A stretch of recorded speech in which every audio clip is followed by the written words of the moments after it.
오늘도 이 시간 함께해 주시는 모든 애청자 여러분 안녕하십니까? 오늘도 이 시간을 통해서요. 장애인에 대한 편견과 차별, 불평등을 불식시키고 사회 구성원으로서의 역할을 잘 감당할 수 있길 소망하면서 오늘 이 시간 진행하도록 하겠습니다. 오늘 이 시간에는요. 정말 귀하신 한 분을 저희 스튜디오에 모셨습니다. 지난 40년이 넘는 기간 동안요. 우리 소아정신과 전문의로서 정말로 우리 한인 커뮤니티를 위한 봉사자로서 정말 좋은 자로서 귀한 삶을 살고 계시는 귀한 우리 박사님이십니다. 우리 정신과 전문의 되신 우리 수잔정 박사님 모셨습니다. 안녕하세요. 안녕하십니까? 아유 반갑습니다. 네, 초대해 주셔서 정말 감사합니다. 네, 다시 한번 이렇게 귀한 시간 할애해 주셔서 감사드리고요. 네. 우리 많은 청취자 여러분들께서도 우리 네. 수잔정 박사님 하시면 아실 거예요. 네. 인사 말씀 좀 부탁드릴게요. 네, 여러분, 이제 성탄이 가까워오고 여러 가지로 마음이 설레고 좋은 마음도 있고 어떤 분들은 조금 그렇지 않은 분들도 있지만 네. 이 시기에 만나 뵙게 돼서 너무 반갑고요. 또 앞으로도 계속 서로 연락하고 네. 그래 주기를 바랍니다. 네. 네, 반갑습니다. 네, 반갑습니다. 네. 감사합니다. 네. 언제 봬도 이렇게 참 긍정적인 에너지를 갖고 계셔서 보는 분들로 하여금 참 많은 활기찬 분위기를 느낄 수 있습니다. 고맙습니다. 건강하시죠? 아주 건강합니다. 저는 별로 아프질 않아요. 그러시군요. 네. 네. 오늘도 먼 거리를 지금 운전하시고 오셨는데도 네. 여전히 좀 밝은 모습으로 네. 이렇게 뵙게 돼서 감사하게 생각을 합니다. 우리 박사님 최근에 근황은 어떠세요? 많이 바쁘시죠? 연말도 되셨지만. 지금 저는 이제 풀타임으로 일하던 카이저에서는 2년 전에 네. 이제 은퇴를 하고요. 네. 지금은 가정상담소에서 주로 한인들만 이제 제가 진찰도 하고 치료도 하고 그러고 있는데 네. 이제 일주일에 되게 하루 보고 있습니다. 그렇군요. 그런데 아주 한인들한테 그 어떤 점에서는 제가 이제는 정말 봉사를 할 수 있다는 생각이 들어서 너무 좋습니다. 그러시군요. 그동안에는 제가 미국 군대에서 군의관으로도 있었고 또 카이저에 있었고 그럴 때는 뭐 전체적인 미국 사람들을 다 치료했지요. 그렇죠. 예, 그런데 지금은 아주 한인들만을 만나서 그분들을 도와줄 수 있고 네. 그래서 너무너무나 보람이 있고 제가 정말 이 공부를 참 잘했다 하는 생각이 듭니다. 그러시군요. 네. 정말 카이저 병원에서 그 35년간이라는 예. 세월은 참 긴 세월인데 그 시간 예. 동안 정말 그렇게 병원에서 일하셨다는 게 정말 자랑스럽습니다. 네. 거기서 어떤 점에서는 한인들은 별로 많지가 않으셨었습니다. 그러셨겠죠. 카이저에 오면 좀 기다리고 그래야 돼서 한인들은 별로 안 좋아하시는데 네. 그래도 이 미국에 살고 있는 많은 거기 지금 제가 일하던 밸리는 한 150개 이상의 언어를 쓰는 사람들이 모여 있다고 그래요. 아유, 그렇군요. 네, 그래서 네. 그런 분들, 그러니까 세계에서 많이 온 분들인데 네. 사실 그분들이 제가 보기에는 말도 잘 안 통하고 그래도 누구나 이렇게 누구에게 사랑받고 싶고 네. 누구에겐가 이해받고 싶고 그러시죠. 그대로 자기를 누군가가 받아주기를 원하는 네. 그게 인간의 심리 아닙니까? 그렇죠. 그래서 그런 식으로 이렇게 제가 그분들을 대하다 보면은 많은 분들이 평화도 없고 많이 좋아지시고 특히 네. 저는 이제 어린아이와 청소년을 많이 봤지요. 그렇죠. 근데 이제 그런 애들을 보려면은 부모님, 어떤 때는 조부모님, 네. 어떤 때는 증조부모님도 아이들을 기릅니다. 그렇죠. 그래서 모든 세대의 분들을 다 보게 되는데 그런 점에서 어떤 점에서는 참 저한테도 많은 이게 배움의 기회도 됐었고요. 그렇군요. 예, 또 배운 거를 많이 남에게 베풀 수 있는 아주 좋은 아름다운 기회였다고 생각을 합니다. 그렇습니다. 그리고 이제 그때 배운 것을 이제는 완전히 우리 한국인들을 위해서 네. 봉사할 수 있어서 아주 보람을 느끼지요. 그렇습니다. 네. 네. 인종을 떠나서 외로움을 느끼고 또 우울한 마음을 갖고 있는 거는 세계 어떤 민족도 똑같은 그런 증사일 겁니다. 그렇죠. 네. 네. 그리고 이제 요즘은 특히 그 한국인들이 세계에서 지금 자살이 가장 높은 나라로 네. 20여 년째 이렇게 되고 있거든요. 네, 그렇습니다. 그게 너무 가슴 아파요. 그게 네. 이제 처음 발견하게 된 것은 제가 미국 그 대학생들이나 레전트리 공부하는 교과서에 네. 정신과 교과서에 어느 날 제가 그 우울증에 대한 걸 보다 보니까 자살난에서 세계에서 가끔 리투아니아라는 나라가 1등을 하는 적은 있지만 항상 지금까지는 한국이 네. 자살에서 제일 비율이 높은 나라다. 그러면서 그 자세한 내용이 나왔더라고요. 그래서 네. 제가 그걸 읽으면서 어떻게 가슴이 뜨끔하고 이거를 그대로 뒀다가는 참 이거 큰 문제다. 네. 우리 특히 정신과 의사한테는 제일 속상하고 가슴 아픈 게 자살이거든요. 그러시죠. 예. 네. 그래서 그때부터 이제 제가 거기에 많은 관심을 가지고 있었는데 가만 보니까 한국인들은 정신과에 대해서 이거는 좀 부끄러운 거고 남한테 이야기하면 안 되는 거고 누구한테 찾아가서 뭐 치료를 받았다는 게 소문날까 봐 특히 맞습니다. 어린 네. 아이들이나 청소년들이 네. 대학교 가거나 직장 얻을 때 문제가 될까 봐 네. 부모님들이 그렇게 꺼리세요. 근데 그렇어요. 사실은 네. 요즘 미국에서는 그랬다간 큰일 나거든요. 네. 그렇게 그런 거 가지고 문제가 삼을 수가 없습니다. 그리고 브레인에 문제가 있다는 거는 우리 몸의 문제거든요. 그래요. 몸과 이 정신이 이게 떨어져 있는 게 아니거든요. 그래서 우리 한국인들에게 여기 미국에 계신 분이나 한국에 계신 분들에게 어떻게 하면 정신과에 대한 걸 좀 알려드릴 수가 있을까. 네. 그래서 제가 한 9월 달부터 금년도 이제 유튜브라는 걸 시작했습니다. 박사님, 코로나19 이 팬데믹을 지나면서 정신질환 사례가 많아졌죠. 굉장히 많습니다. 그렇죠.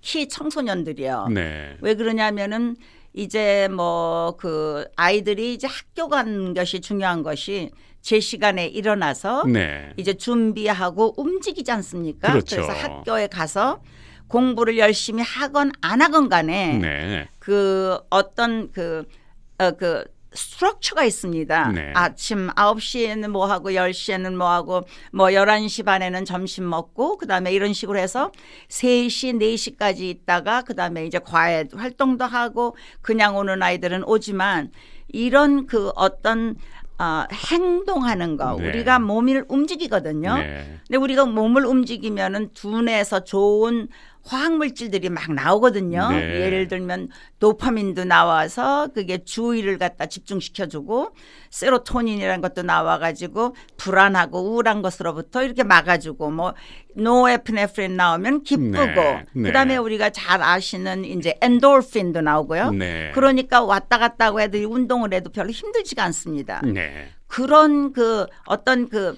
구조 스트럭처가 네. 있었는데 이게 완전히 무너졌지 않습니까? 그렇죠. 네. 비대면으로 수업을 하기 때문에. 그렇죠. 네. 그거는 그리고 특히 이제 제가 보기에는 한국 분들이 비교적 이 주의산만 증세가 많거든요. 네. 그러니까 아이들이 그걸 유전적으로 받아가지고 이런 게 있는 애들이 꼭 문제가 다 있는 건 아니지만은 얘네들이 어떤 그 구조가 있을 때는 잘합니다. 그런데 네. 그게 갑자기 없어지니까 그 다음에는 클클해지고 친구 생각나는데 만날 수는 없고 그렇죠. 부모님들은 이해를 잘 못하시니까 뭐 공부해라 안 하면 야단치시고 그러니까 이 아이들이요. 그다음에는 게임 같은 걸 많이 하고 요즘 많이 해요. 네, 네. 인터넷 서핑 같은 걸 네. 하면은 이게 익사이트가 되니까 그렇죠. 도파민이 막 나옵니다.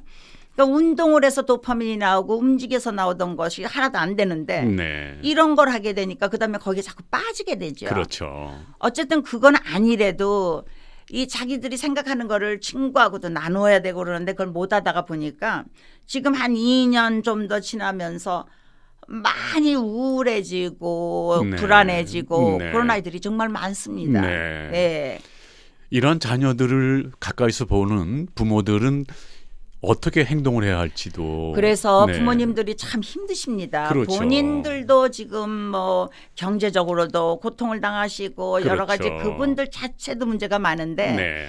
이제 이 아이들이 지금 이런 식으로 이제 특히 이제 청소년들은 그때가 감정 내에 모든 그 호르몬들이 막 올라가 가지고 네. 가장 제가 이제 이런 말하면 좀 죄송하지만은 발정된 개와 비슷합니다. 그렇군요. 왜냐하면 네. 개나 고양이나 우리나 다 포유동물이거든요. 그렇죠. 그래서 우리의 감정내는 똑같습니다. 네. 그런데 이제 우리가 다른 거는 이 전두엽이 있어가지고 이 전두엽에서 여러 가지 일을 하는데 제일 중요한 것이 감정의 제압입니다. 아하, 그래서 네. 예, 감정을 조절해주는 일을 하거든요. 네. 그래서 이제 그것 때문에 인간이 개나 고양이하고는 다른 건데 네. 그게 그게 아직도 청소년들 중에서는 완전히 전두엽이 성숙한 상태가 아니거든요. 네. 25세 정도가 돼야지 완전히 성숙해집니다.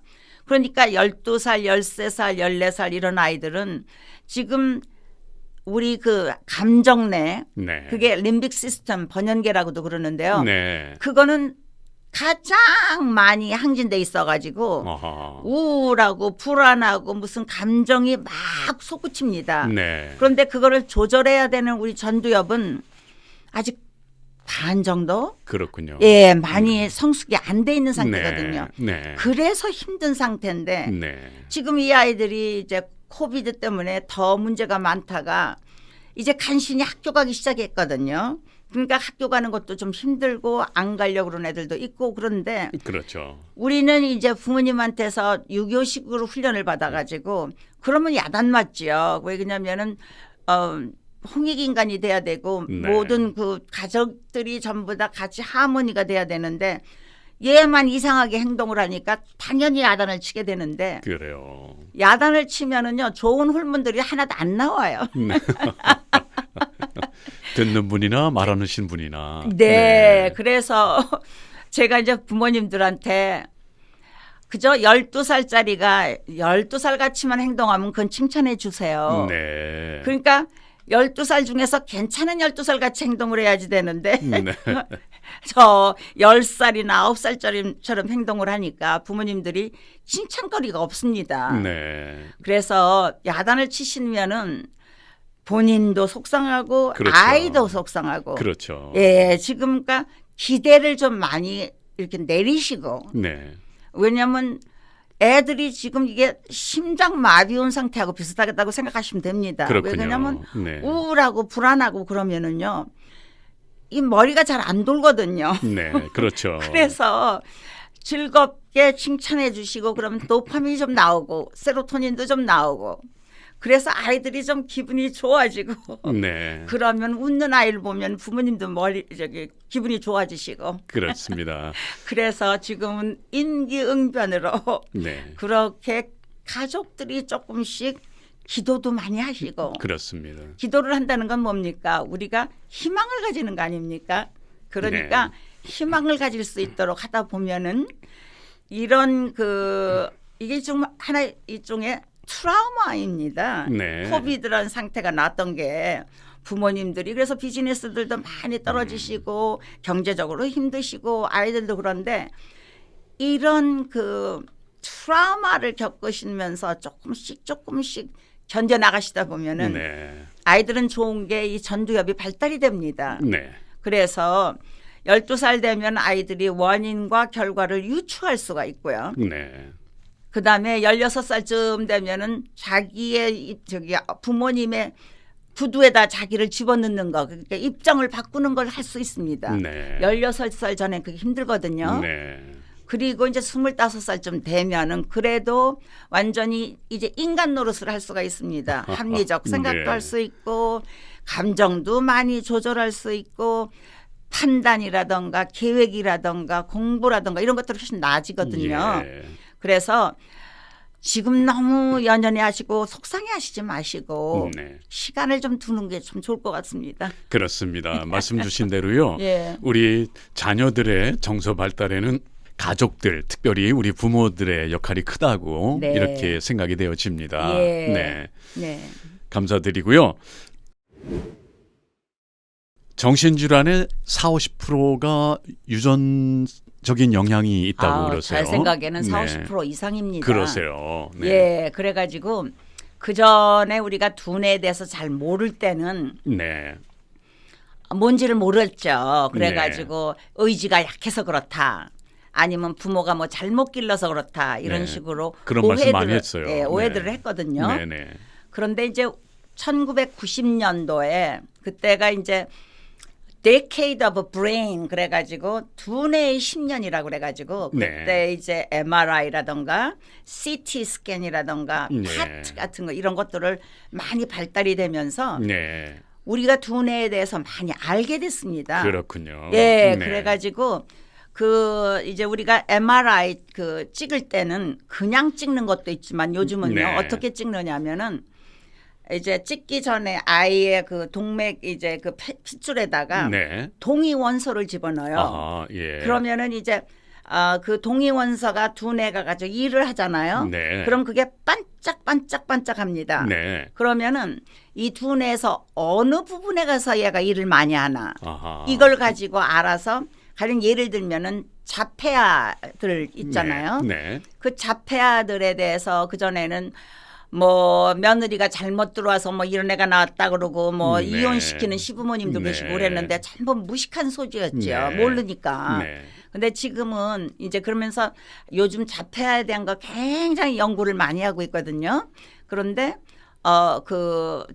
어떤 아이 하나 이제 자폐아인 아이하고 그 옆에다가는 네. 그런 문제가 없는 아이를 이제 이렇게 컨트롤로 해가지고 이제 MRI를 찍을 때 네. 똑같이 이제 포도당을 갖다 넣는데 하나 이제 동위원소를 넣어가지고 핸대봐요.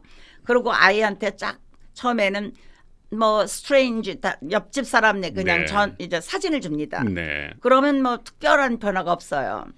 그런데 그 다음에는 자신의 엄마 사진을 줍니다. 네. 그러면 정상적인 아이들은 엄마 사진을 보면서 머리의 그 뒷부분에 가가지고 얼굴을 이렇게 인식할 수 있는 분야가 네. 반짝반짝반짝합니다. 아하, 네. 그런데 자폐 아이는 그게 별로 변화가 없습니다. 아하, 따라서 네. 그전에는 이 자폐라는 것이 얼굴을 이렇게 인식할 수 있는 능력이 없기 때문에 네. 엄마를 봐도 그냥 이렇게 물건같이 보고 어떤 때는 그런 게 아니냐 뭐 이런 네. 설도 나왔고 그러니까 지금 제가 말씀드리는 거는 이게 꼭 맞는다는 것은 아니지만은 네. 이런 식으로 연구를 많이 하고 지금 그 MRI 연구도 있고요. 또 두뇌 연구하는 데서는 어떤 연구를 많이 하냐면은 쌍둥이 연구를 많이 합니다. 그렇군요. 예, 그래서 네. 예를 들면은 이제 이란성 쌍둥이하고 일란성 쌍둥이를 이제 비교합니다. 네. 그래서 가령 예를 들면은 이제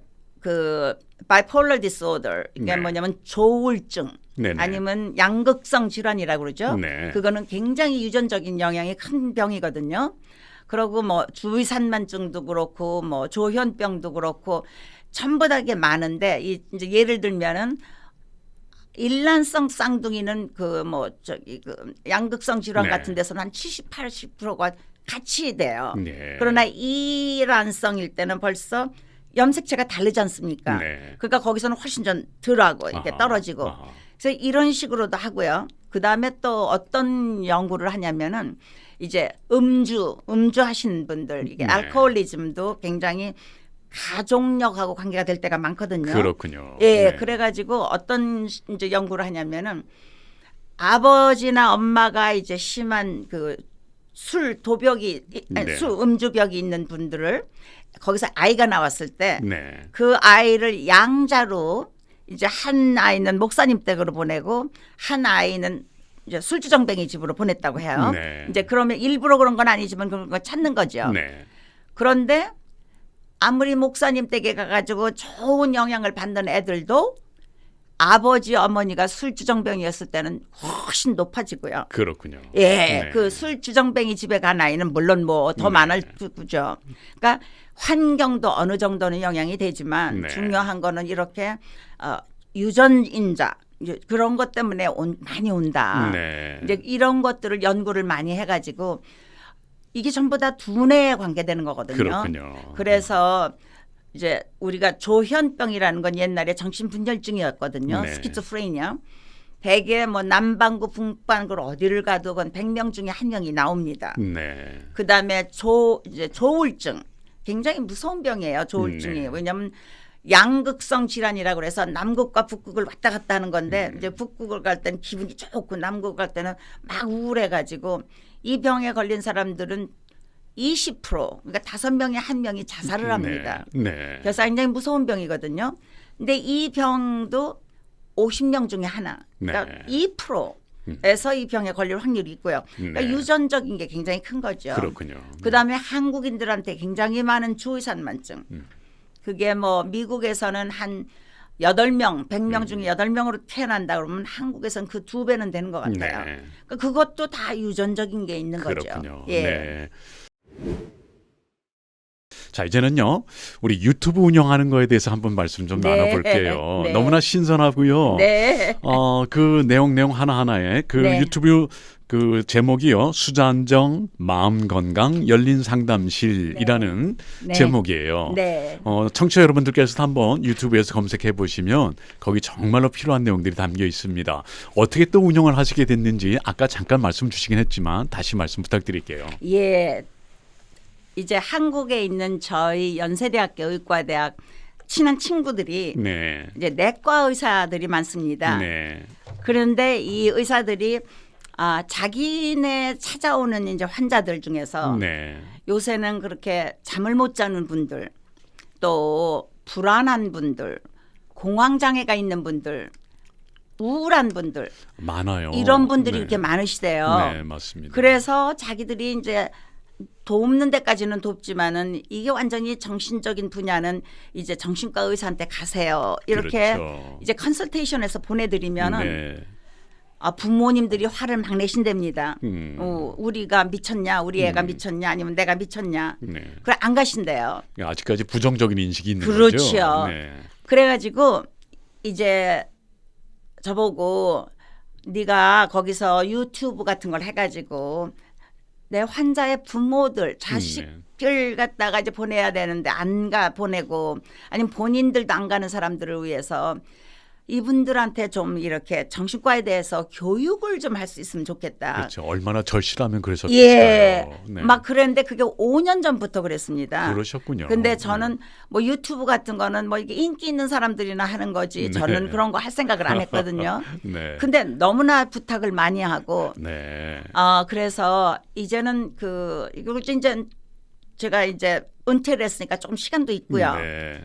그래서 이제 금년도 9월 달부터 시작을 했지요. 맞아요. 네. 그런데 하고 나니까 아주 재밌어요. 그러세요. 예, 네. 왜 그러냐면은 그걸 들으신 분들이요. 네. 그 댓글들을 하시는데 그렇죠. 저는 지금 폭식 장애가 있습니다. 네, 맞아요. 네. 폭식 장애에 대해서도 좀 설명을 해 주세요. 또 어떤 분은요. 제가 이제 그 폭식 장애 얘기를 들으시고 저는 음식만 폭식하는 게 아니라 네. 술을 너무 많이 마십니다. 그렇군요. 매일 마십니다. 그래서 이걸 어떻게 해야 될지 모르겠습니다. 그러니까 술에 대한 것도 좀 얘기를 해주세요. 네. 이런 부탁들도 하시고요. 박사님께서 직접 댓글을 다 보시는군요. 예, 네. 봐야지요. 네. 그래서 빨리빨리 제가 대답을 못 해드려서 좀 죄송하긴 하지만은 네. 예, 제가 가능하면 전부 다 이제 그렇죠. 대답을 하려고 지금 네. 노력을 하고 있고요. 그리고 그분들이 참 절실하세요. 네. 한 번은 공황장애에 대해서 했는데 어떤 분이 지금 막 저는 몸이 떨리고 있습니다. 이러고 막 그러시더라고요. 그래서 네. 빨리 주위에 있는 빨리 의사한테를 가시든지 응급실로 가세요. 제가 그랬거든요. 네. 그러니까 급하니까 어떻게 할지 모르고 그런 걸 올리시는 분도 있는데 죄송하게도 제가 그날 당장 봐야 되는데 그러질 못했거든요. 네. 그래서 어떤 경우는 좀 죄송하기도 하고 그런데 그만큼 고생을 하시는 분들이 참 많다는 걸 제가 그러시군요. 느꼈고요. 네. 그리고 그분들이 이제 누군가한테는 말을 하시고 싶었는데 할 사람이 없었던 거예요. 네. 네, 그래가지고 마음 놓고 하실 수 있는 그런 그 자리를 마련해 드릴 수 있었던 것이 저한테는 참 보람이 있는 것 같았습니다. 네. 지금 잠깐 공황 장애에 대해서 말씀 주셨잖아요. 네네네. 오늘날 현대인들에게 있어서도 또 하나 빼놓을 수 없는 이 공황 장애에 대한 조금 이해도 필요할 것 같아요. 한번 좀 소개해 주신다면 어떤 병인가요? 네, 공황 장애가 일종의 이게 불안한 것이 심할 때 많이 옵니다. 네. 그러니까 너무 불안하면은 어떤 일이 생기냐면은요. 이제 우리가 옛날에 이제 동굴에서 살 때 생각을 한번 해볼게요. 동굴에요. 예, 네. 예. 근데 우리가 이제 나가가지고 뭘 이제 애들한테 주려고 딸기도 따야 되고 뭐 이러고 네. 나갔는데 갑자기 저기서 곰이 나한테 온대 봐요. 네. 그러면 이제 그때는 우리가 살아야 되잖아요. 그렇죠. 아이들을 위해서 먹을 것도 짜야 되지만 네. 그렇게 되면은 우리 몸 안에서 이제 자율신경계라는 게 있습니다. 네. 자율신경계 안에는 sympathetic nerve 그러니까 교감신경과 네. 이제 부교감신경 parasympathetic nerve 이게 두 가지가 있어요. 네. 근데 이 신경계는요 우리가 뭐 생각하고 그러는 거를 할 겨를이 없이 네. 위험이 있다 그러면 자기들이 먼저 이제 대응을 하는 겁니다. 네. 그래서 갑자기 곰이 오니까 뛰어야 되잖아요. 도망가야 되잖아요. 그렇죠. 그러려면 뛰어야 되니까 심장이 빨리 뛰어야죠. 네. 그래야지만 심장에서 피를 갖다 팍팍 내보내야죠. 네. 그래서 근육으로 막 내보내니까 근육은 빳빳해지는 거죠. 그러니까 이게 텐스해지겠죠. 네.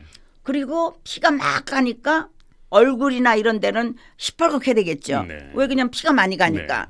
그리고 땀도 막 나겠죠. 네. 그다음에 피만 가면 안 되죠. 산소가 있어야 되니까. 그 산소를 받아들이는 게 뭡니까? 이게 폐지 않습니까? 네. 그러니까 빨리 탄산가스 내보내고 어허. 산소를 막 들여줘야 되니까 네.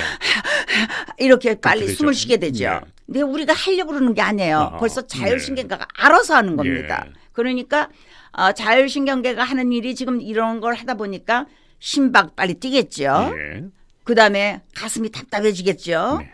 근육이 빳빳해지고 그다음에 이제 숨이 가빠지겠죠. 근데 너무 가빠지면 어떻게 되냐면은요. 산소가 너무 많이 들어가고 탄산가스가 네. 다 나가버리면은 우리 몸의 pH가 7.4로 유지가 돼야 되는데 네. 이게 알칼리가 됩니다. 아하. 그러니까 그다음에는요. 이런 데가 막 콕콕콕콕 쑤시는 것 네. 같기도 하고 네.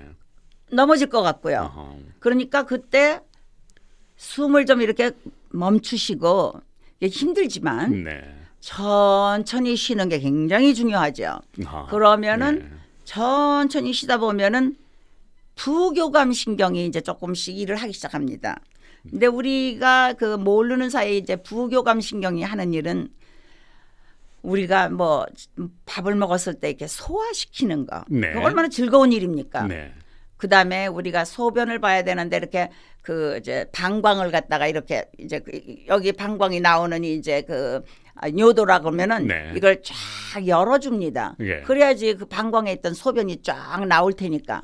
근데 그거를 빨리 넣어야지. 이러고 막 하면은 안 돼요. 그게 막 이렇게 하면서 나오질 않죠. 아하. 네. 그러니까 마음을 편안하게 해야 이 저 방광에서 이 요도로 가는 이게 그 문이 이렇게 싹 열리면서 그렇군요. 이제 네. 소변도 나오고 네. 그다음에 이제 성기능을 할 때도 네. 어디 우리가 뭘 좀 보여줘야지 하고 열심히 예. 하려고 그러면 안 돼요. 네. 그러면은 이쪽으로 그 남성의 그 해면 조직이라든가 네. 여성의 회음부로 이제 피가 쫙 가야 되는데 네. 그러려면은 싸우지거나 뭐 이렇게 생각하면은 거기 피가 안 가죠. 왜 거기로 갑니까? 이제 싸우는 네. 데 가야 되니까 그렇죠. 이런 데 근육으로 가야죠. 네. 그러니까 마음을 편안하게 아. 하면은 부교감 신경이 쫙 돼가지고 이제 피가 그 피를 핏줄을 통해서 남성 네. 같은 경우는 네. 스펀지 있는 데로 가서 그게 이제 발기가 되는 거고 네. 여성도 회음부에 쫙 피가 가면은 이제 그 반응을 할 수 있는데 네. 즐겁게 반응을 할 수 있는 거고 그러니까 소화 기능 그다음에 이제 배설 기능 네. 그다음에 성 기능 네. 이런 것들을 도와주는 게 부교감 신경입니다. 네. 그래서 이제 보통 우리가 인생에서 살면서 이제는 곰 때문에 걱정할 거는 없거든요. 곰은 다 이제 그렇죠. 저기 네. 주애가 있으니까. 네. 그런데 갑자기 뭐 직장 다니는 분이면 갑자기 무슨 뭐 상관이 뭐 부른다던가 네. 아니면 학생 같은 경우는 갑자기 뭐 테스트가 있다던가 가정주부 같은 경우는 뭐 다른 일이 있어가지고 아이가 뭐 아프다던가 뭐 이런 식으로 이게 이제 하나의 스트레스죠. 그렇죠. 그렇죠. 네. 그러니까 스트레스가 곰이 아니고 이제는 살아가면서 어떤 어떤 적응을 해야 되는 현상이 생기는 거죠. 그래서 스트레스가 다 나쁜 거는 아닙니다. 어떤 네. 때는 좋은 스트레스도 있거든요. 네. 뭐 결혼을 한다든가 이것도 그다음에 이사를 가서 좋은 집으로 이사를 간다든가 이게 어떤 점에서는 좋은 스트레스인데 그렇군요. 네. 어떤 분들은 그것도 이게 하나의 체인지 변화는 다 싫거든요. 뭐 힘들거든요. 네. 그래서 왜 결혼식에 갔다가 신부가 도망가는 것도 어떤 점에서는 그런 일이고요. 네. 제 환자 하나는 부모님이 도와줘가지고 집을 사줬는데 본인도 돈을 좀 내고 너무 스트레스를 받아가지고 그 집에 들어가서 살질 못했습니다. 네. 왜냐하면 자꾸 무슨 소리가 들리면은 이 집이 어떻게 됐나 걱정이 되고. 네. 그러니까 이 스트레스라는 건 좋은 스트레스도 있고 나쁜 스트레스가 주로 이제 많은 건데 이제 공황장애가 오는 거는 어떤 그 급격한 이제 스트레스에 대한 리액션을 하게 해가지고 네.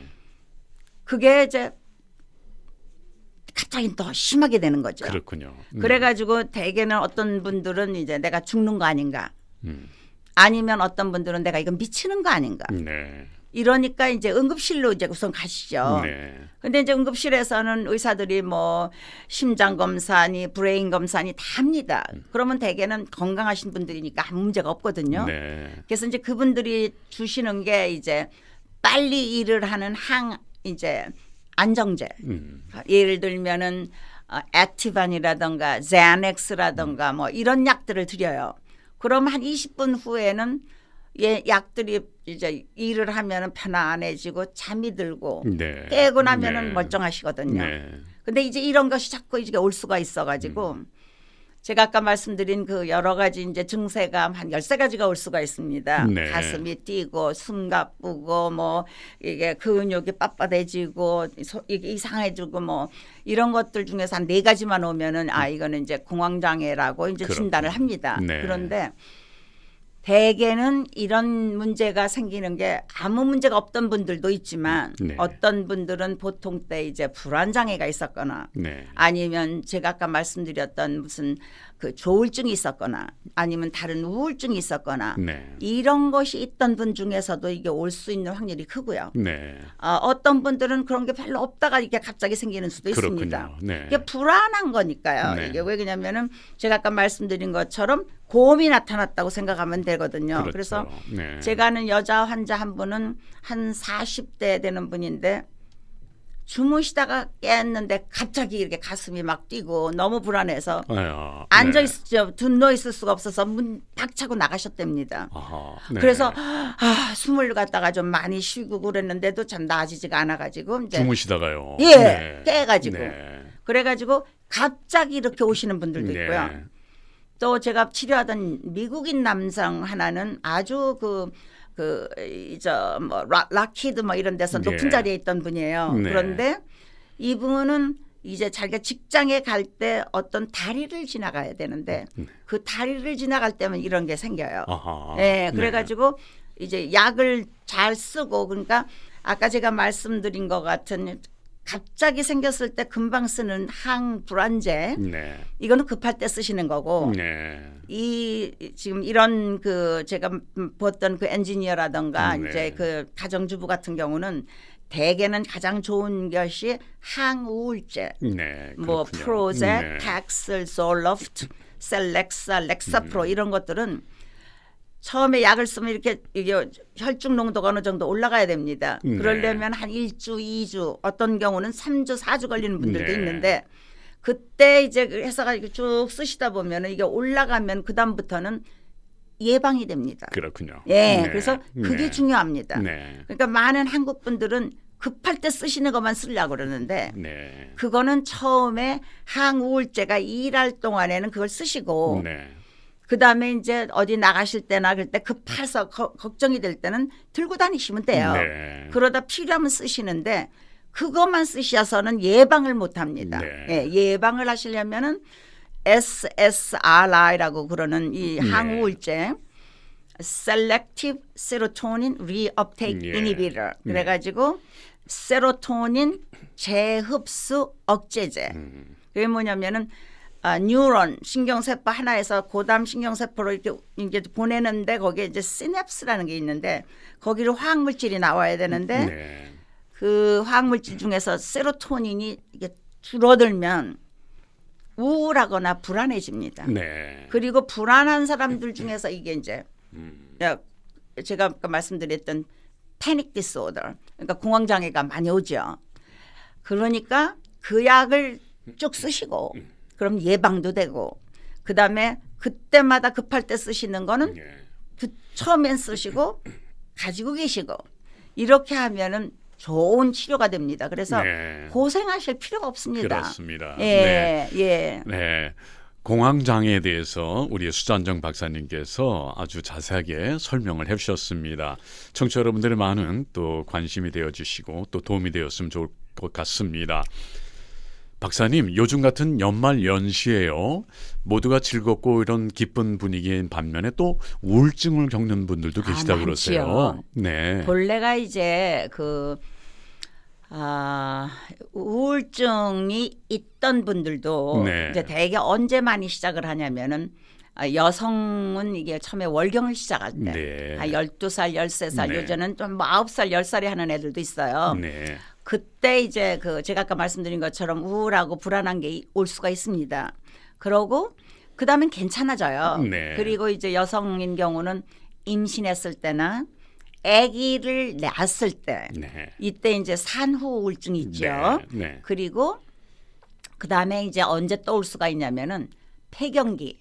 그러니까 호르몬의 변화가 있을 때 아닙니까? 네. 처음에는 호르몬이 많이 나와가지고 월경 시작할 때, 네. 그 다음에는 호르몬의 변화가 와가지고 이제 아기를 가졌을 때, 그 다음에 이제 호르몬의 변화가 와가지고 이제 난소 호르몬이 줄어들 때, 네. 이럴 때 많이 우울해집니다. 그리고 그러지 않은 분들은 이제 부모님이 우울증이 있었다거나 네. 부모님 중에서 이게 음주벽이 있었던 네. 거나 우울증하고 이 술하고는 같이 갑니다. 네. 이게 염색체가. 그래가지고 그랬던 분들 중에서는 이유 없이 우울해질 수가 있거든요.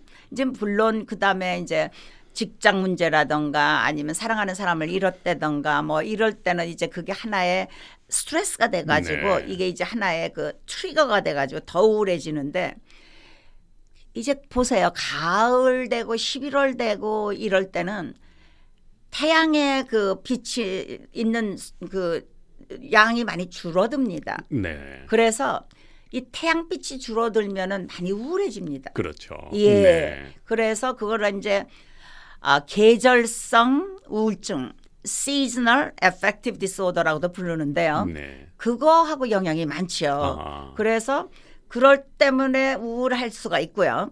그다음에 이제 또 어떤 게 있냐면은 한 번 우울했던 분들이 치료를 안 하고 그냥 놔두면은 한 90%에서는 그냥 그런 대로 괜찮아집니다. 네. 왜냐하면 아주 심한 우울증도 한 3개월 내지 9개월 가다가는 그다음 저절로 나을 수가 있어요. 네.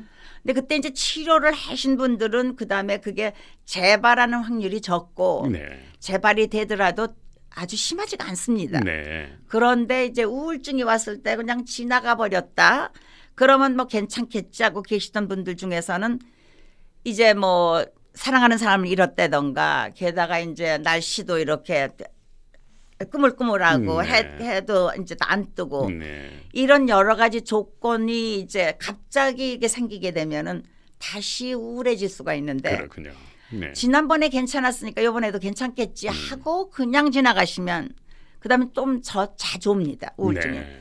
그리고 네. 그다음에는 더 심하게 될 수가 있습니다. 네. 그래서 이 우울증은 이제 여러분들이 이제 우울병이 되는 수가 있거든요. 네. 그러니까 보통 때 우리가 좀 비가 많이 오고 뭐 어젯밤에 내가 누구하고 싸워서 좀 기분이 안 좋다. 그래서 아침에 이제 일어나기도 싫고 마음이 안 좋다. 그래서 뭐 한 2, 3일 이제 직장도 안 가고 그랬다. 그런데 괜찮아졌다. 네. 그거는 이제 우울병은 아닙니다. 네. 우울한 기분이죠.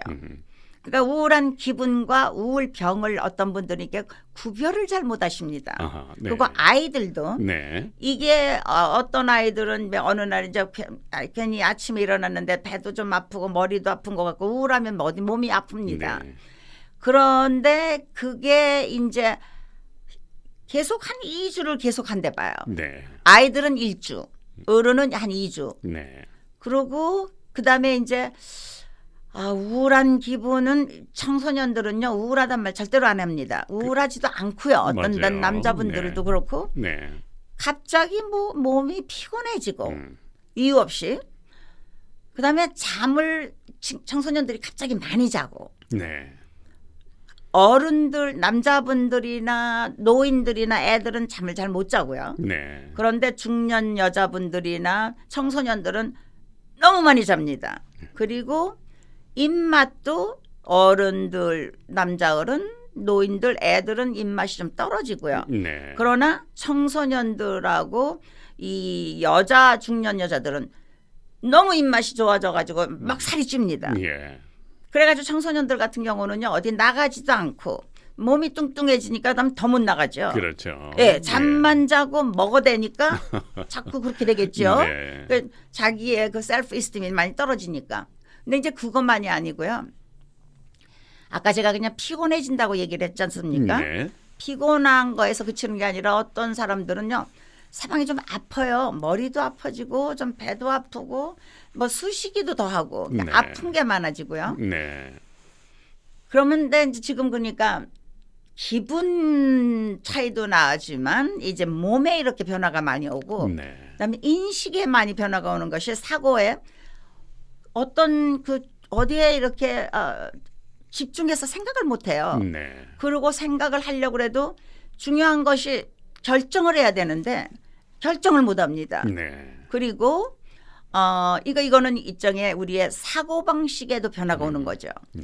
그러다 보면은 이것이 한 2주 가고 옛날에 돌아가신 뭐 할머니 생각이라던가 내가 기르던 애완견이 죽은 거 생각이 자꾸 나고 네. 그러다 보면은 내가 그냥 오늘 잠들어서 아침에 안 일어났으면 좋겠다. 아, 네. 아니면 내가 이 세상을 떠나면 우리 가족들이 좀 더 좋아질 거다. 편해질 거다. 극단적인 생각을 하는 그런 거예요. 생각을 하게 되고요. 네. 그다음에 그걸 그냥 놔두게 되면은 이제 나는 가서 노끈도 준비하고 네. 아니면은 약을 잔뜩 모으고 뭐 네. 이런 그까지 하게 되는 수가 있지요. 네. 그래서 이게 지금 그 우울증한 것에 가장 제가 무서워하는 거는 조울증에서 오는 우울일입니다. 그렇군요. 네. 그냥 Major Depressive Disorder라는 거는 주요 우울증이고 네. 지금 제가 말씀드린 것 같은 거 지금 말씀드린 것이 한 9가지인데 그중에 이제 몇 가지가 있고 네. 적어도 2주간 계속되고 그다음에 학생이 공부를 못하고 주부가 밥을 못 해주고 어른이 나가서 직장에서 일을 못하고 그러니까 네. 기능의 변화가 올 때 네. 이런 경우를 이제 주요 우울증이라고 그러는데요. 그렇습니다. 네. 네. 이때는 이게 그런데 이제 이런 다른 증상 하나도 없더라도 자살하고 싶은 생각이 있다던가 약을 몬다던가 네. 이거는 큰 벌써 우울증의 그냥 전초니까 그렇군요. 이 생각 저 생각 할 거 없이 빨리 전문가를 찾아야 되고 네. 이런 경우는 자살의 위험이 항상 있는 겁니다. 그렇습니다. 예, 네. 그게 이제 주요 우울증인데 네. 아주 더 나쁜 우울증은 조울증에서 오는 우울 현상인데요. 이게 사람들이 이제 조증이 있었던 사람들 아니면 조증이라는 게 매니아입니다. 네. 일생에 한 번이라도 그 매니아가 있거나 하이포매니아 경조증이 있었던 사람들은 한 번 있어도 돼요. 한 번만 있으면 일생 동안 이 사람은 우울증이 아니고 조울증 환자입니다. 네. 네. 그다음에 이런 분들은 이제 기분이 좋아가지고 뭐 3시간만 자도 기운이 막 나고 이런 분들은 뭐 자기가 세상에서 특별한 능력이 있다고 생각을 하고 그래서 자기는 뭐 치료도 필요 없고 나는 의사도 볼 필요 없다고 네. 이런 사람들은 믿습니다. 네. 그리고 이런 분들이 매니아가 됐다가 갑자기 떨어지면 그때가 무서운 때죠. 그렇습니다. 네. 그리고 그런 분들은 자살을 할 때도 그냥 주요 우울 있는 사람들은 약을 그냥 이렇게 과다 복용하시는 해서 대개는 살려낼 수가 있습니다. 응급실에 가서 의세처가면 되니까 이분들은 높은 데 가서 뛰어내리거나 그렇군요. 네. 미국에서는 곤청이 있어서 더 위험하고요. 한국에서도 이런 분들은 제가 아까 말씀드린 거는 노끈 가지고 네. 그런 식으로 해서 굉장히 근데 남자분들이 특히 위험이 더 큽니다. 그렇습니다. 네, 남자분들은 이야기를 안 하시거든요. 네. 내가 우울하다는 얘기를 안 하다가 이렇게 네. 행동을 할 수가 있어서 이런 경우는 이제 빨리 전문가를 보시는 게 좋죠. 그렇습니다. 네. 연말 연시에 또 나타나기 쉬운 우울증 증상에 대해서 구체적으로 말씀 주셨습니다. 주신 말씀을 통해서요, 미리 대처할 수 있도록 이런 차원에서 이제 말씀을 드리는 거니만큼 기억을 해주시고 연말 연시 잘 또 보내시길 아울러 부탁을 드리도록 하겠습니다.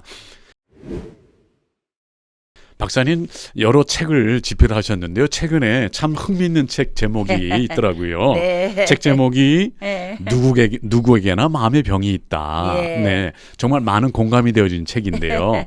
이 책 어떻게 내시게 된 건지 한번 좀 말씀 좀 주세요. 예, 제가 이제 카이저에 있으면서 이제 여러 환자들을 보면서 네, 그 크리스천 헤럴드라는 신문이 있었습니다. 그렇죠. 거기 이제 조명환 목사님께서 그때 이제 운영하시던 신문인데 거기에다가 일주일에 한 번씩 제가 보는 환자들의 이야기를 갖다 이제 이름이라든가 네. 뭐 성별이라든가 직업 같은 걸 다 바꿔가지고 네.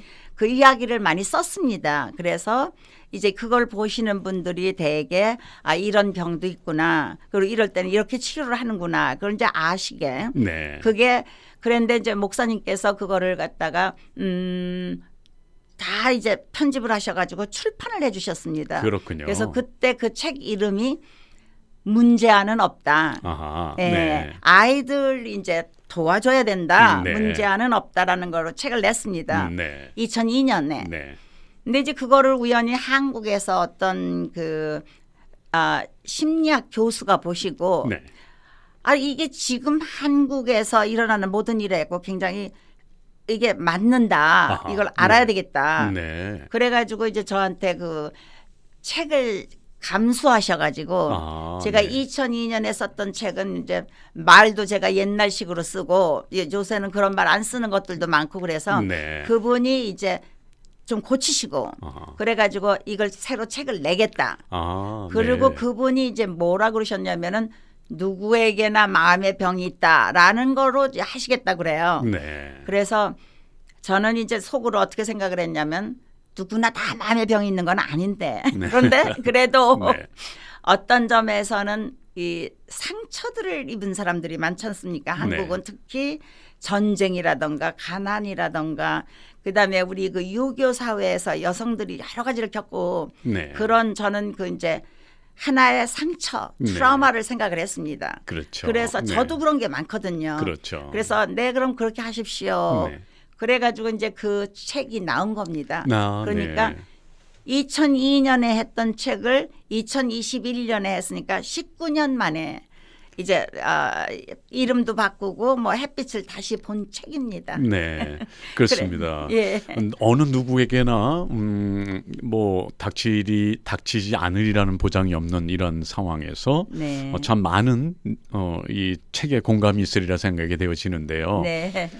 문의를 원하시는 분들은 이메일을 알려드리면 어떨까요? 뭐 어떻게 할까요? 네, 이메일로. 근데 제가 이메일을 잘 금방금방 대답을 못하기 네. 때문에 가능하면은 제 유튜브 거기다가 댓글로 이제 물어보시면은 그게 더 빠를 것 같습니다. 그렇습니다. 예, 네. 그거는 왜냐하면 저만 보는 게 아니라 예. 저를 도와주시는 이 감독님이 네. 계속 같이 봐주시거든요. 그렇죠. 그러니까 빨리 제가 볼 수 있고 네. 그건 빨리 대답을 할 수가 있습니다. 그렇죠. 그래서 네. 그게 가장 좋은 방법일 것 같으네요. 네. 그리고 제가 이제 이 책 이야기가 나왔으니까 지금 가장 나중에 나온 책이 이게 지금 누구에게나 마음의 병이 있다지만 네. 그 전에 2020년에 나온 책은 주의 산만증에 대한 책입니다. 그래요. 그래서 네. 그거는 나와 나의 가족이 경험한 ADHD. 네. 그래서 ADHD라는 거는 Attention Deficit Hyperactivity Disorder. 네. 그래서 주의 산만 및 행동 항진 증세거든요. 네. 근데 제가 그 책을 특별히 쓴 이유는 네.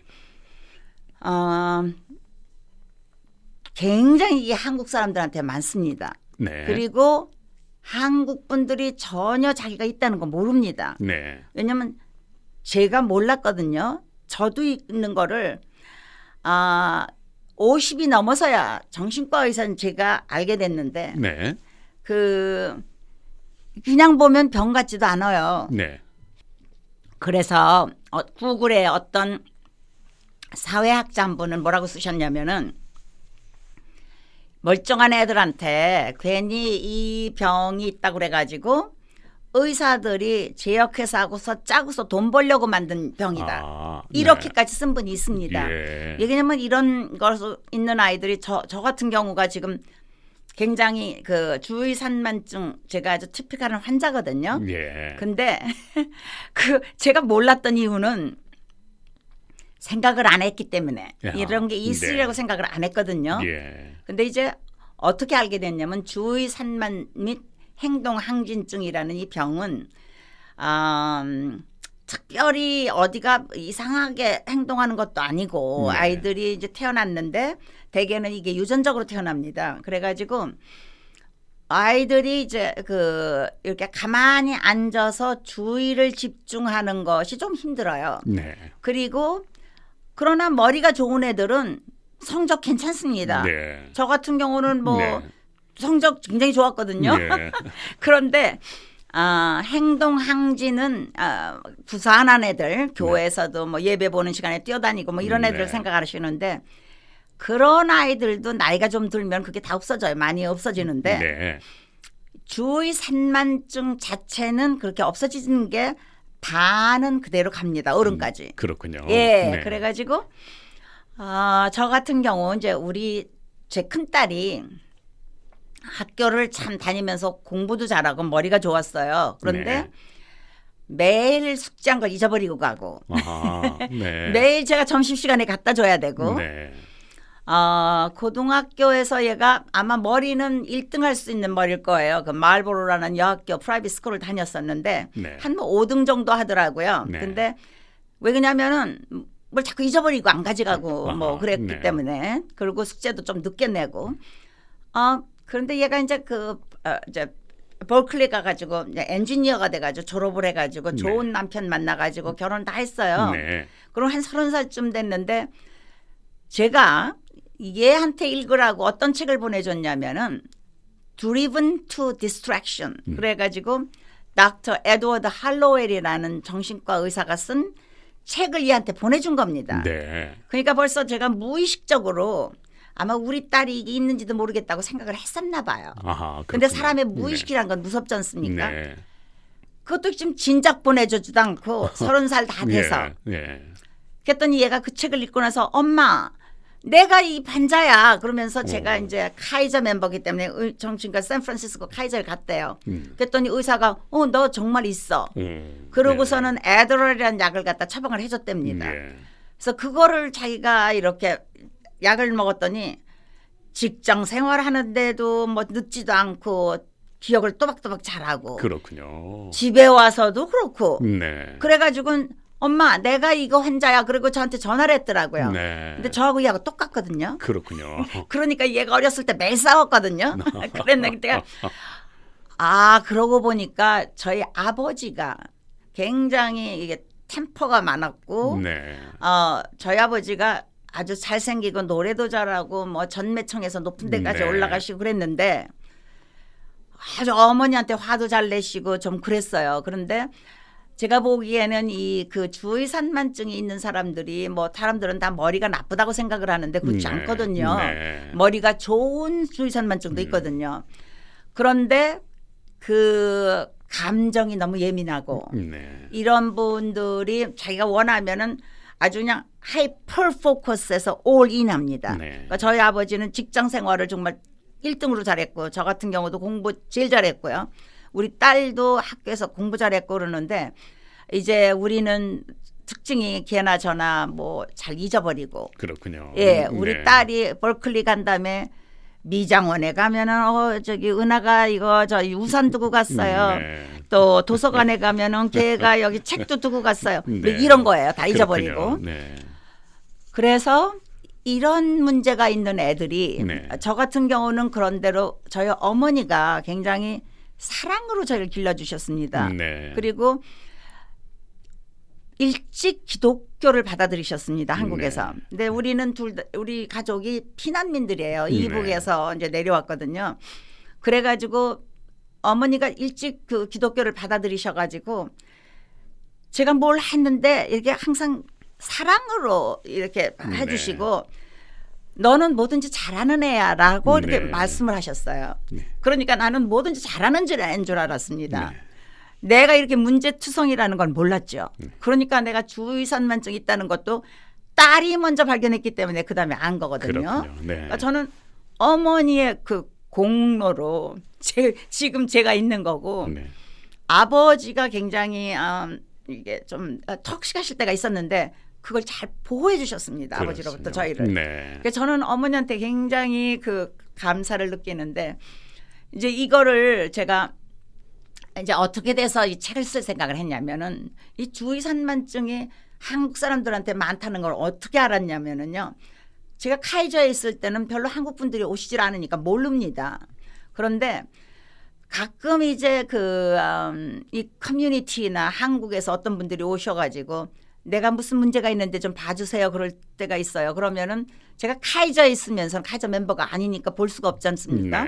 그래서 제가 다니는 이제 교회에 3층 오피스를 하나 제가 이제 열어가지고 거기다가 라이프케어 센터라고 이제 그 이름을 짓고 자주도 못하고 한 달에 그냥 2번, 그러니까 저하고 다른 제 후배하고 이게 환자를 보기 시작했습니다. 그랬는데 거기서 보니까요. 가정 폭력하셨던 분, 아이들 학대해서 문제 있던 분, 도박으로 문제가 있는 분들 아니면은 그러니까 그 충동성이 많으셔가지고 이게 문제가 많아가지고 또 술 많이 하시는 분, 그래서 우울하신 분들 이런 분들이 오는데 보니까 가만히 보니까 얘기를 들어보면 이게 주의산만 증세가 어릴 때 있으셨던 분들인데 본인도 모르고 부모님도 모르고 치료를 안 했던 경우가 많더라고요. 그런데 이게 문제가 이 아이들이 자기가 열심히 하려고 해도 두뇌에서 이게 도파민이 안 나와주니까 이게 공부를 하기가 좀 힘들으세요. 근데 저 같은 경우는 저희 어머니가 워낙 사랑을 많이 해주시고 그래가지고 그냥 그다음에 고등학교나 이거 다닐 때 그렇게 큰 문제는 없었는데 그러지 않고 엄마가 자꾸 야단치고 그러면은 그다음에 이제 애들이 기밥하게 되거든요. 포기하는데 이런 분들이 자신도 모르게 그런 게 있었는데 이게 7살, 8살, 9살 요때 나는 바보고 세상 사람들 나 전부 다 싫어하고 이렇게 자신을 이렇게 이제 자존감을 잃어버리고 이렇게 생각을 하시는 분들은 이 병이 나중에 어른이 되면 많이 좋아집니다. 그래서 그것에서부터 이제 많이 벗어나는데 나는 형편없는 사람이라는 생각은 그때 7살 때 있는 게 그대로 가요. 그렇군요. 그러니까 우울해집니다. 그러니까 우울한 것을 치료를 할 생각은 안 하시고 우울하고 불안하고 힘드니까 술 마시면은 잊어버리거든요. 이게 마취제니까 술이. 술은 근데 한 잔 마셨지만은 그 다음에 똑같은 효과를 얻으려면 2잔 마셔야 되고 한 병 마셨지만 그 다음에 2병이 돼야 돼요. 그러니까 중독이 되죠. 자, 자기 자신감 없죠. 술 중독됐죠. 그러니까 자기는 이제 아무 보람이 없다 생각을 하니까 이런 분들이 자살합니다. 그렇습니다. 그래서 한국이 자살이 왕국이 된 것이 제가 보기에는 주의산만증이 있는 사람들이 꽤 많은 것도 영향이 있을 거고 그다음에 제가 아까 말씀드렸던 조울증 환자가 50명 중에 하나가 있는데 치료를 안 받으면 거기서 자살하는 분들도 많을 거고 그렇습니다. 그다음에 모든 문제가 있는 것들 술로 해결하려고 그러니까 이 술이 해결책이 아니고 술은 우리의 그 두뇌에 서프레스 시키는 다운 시키는 물질입니다. 그렇습니다. 더 우울해집니다. 그러니까 그다음에는 자살밖에 없는 거죠. 알겠습니다. 우리 수단정 박사님께서 나와 나의 가족이 경험한 ADHD 책 출판 의도와 또 그 내용에 관련되어져서 우리 우울증, 조울증에 관련된 내용들을 말씀 주셨습니다. 너무나 귀한 말씀 감사드립니다. 말씀을 듣다 보니까요, 이제 좀 시간을 정리해야 될 것 같아요. 벌써 이렇게 시간이 됐네요. 그 주의 산만증에 대해서 책을 갖다 혹시라도 읽고 싶으신 분은요, 아마존에 네. 영어로 이제 타이틀을 바꿨습니다. 그래서 주문을 하시려면은 ADHD that I and my family members were born with. 아하. born, 그러니까 태어날 나와 나의 가족이 같이 태어난 주의 산만증이라는 그 영어 이름으로 지금 아마존에서 팔고 있거든요. 네. 물론 그 안에는 다 한국말로 돼 있고 제목만 미국말이고 16불 99전에 사실 수가 있습니다. 그렇습니다. 네. 필요하신 분들은 참고하셔서 구독을 해주시기 바라겠습니다. 아울러 아까 말씀 주신 유튜브 운영하고 계시는 수잔정 마음건강 열린상담실을 통해서도 청취자 여러분들 문의해 주시면 감사하겠습니다. 오늘 이렇게 귀한 말씀 나눠주셔서 감사드리고요. 이제 마무리 말씀 주시고 오늘 시간 마치도록 하죠. 네, 저를 초대해 주신 기독 방송에 굉장히 감사드리고 우리 권영대 목사님께 정말 감사드립니다. 그리고 저는 이 오렌지 카운티에 계신 부모님들하고 많이 모인 적이 있습니다. 네. 여기에 있는 자폐아들을 부모님들이 이렇게 모이시고 백 회장님이 지금도 처음에 오셔가지고 도움이 필요한 분들은 가정 상담소로 보내십니다. 그래서 이런 부모님들이 계신 이 애나하임 오렌지 카운티가 저는 완전히 저의 팬들이 많은 걸 알고 있고 그래서 반갑고요. 여러분들 정신과 병은 이제는 몸 따로 정신 따로가 아닙니다. 제가 아까 우울증에 대해서 말씀드렸을 때 여러분 느끼셨죠? 티네이저들은 자기들이 우울한 거 모릅니다. 그냥 지루하고 아프고 여러 군데 생각이 안 되고 결정 못하고 어른들도 마찬가지입니다. 제가 아는 어떤 남자분은 아주 훌륭하신 엔지니어인데 자기는 우울하다고는 안 생각을 했대요. 왜냐하면 어느 날 일을 하실 수가 없더래요. 너무 피곤하고 그리고 몸무게 빠지고 잠 못 자고 그래서 가만히 오셨는데 제가 보니까 이게 우울증이더라고요. 그래서 항우울제 썼더니 그다음에 많이 좋아지셔서 지금은 일 다 하십니다. 그러니까 그냥 혼자서 걱정하고 고민하시지 말고 우울증 참 많습니다. 여성은 일생 동안에 한 30%에서 이 병에 걸릴 수가 있고 남성은 한 15%에서 걸릴 수 있다고 합니다. 이것이 치료가 안 되면은 그다음에 심한 경우는 자살로까지 가는 그런 병이거든요. 그러니까 정신과에 대해서 좀 더 마음을 열으시고 그다음에 그거에 대해서 받아들이시고 필요하면 치료도 받으시고 그러시면 제가 정말 오늘 와서 이렇게 이야기한 보람이 있으리라고 생각합니다. 그렇습니다. 정신과 전문의로서 정말 필요한 말씀과 함께 깊은 공감의 말씀 감사드립니다. 마지막 주신 조언도요 너무나 마음에 와닿았습니다. 청취자 여러분들 지금 말씀 주신 대로 몸도 건강하셔야 되겠고 마음도 건강하셔야 됩니다. 꼭 주신 말씀에 따라서 건강 챙기시기 바랍니다. 그리고 몸과 마음이 건강하시면은 사고력, 브레인이 잘 일을 하니까 치매 예방이 되죠. 그렇습니다. 다시 한번 깊은 감사드리고요. 언제 또 기회가 되면 또 오셔서 이런 귀한 말씀 나눠주시면 감사할 것 같습니다. 고맙습니다. 감사합니다, 박사님. 안녕히 계세요.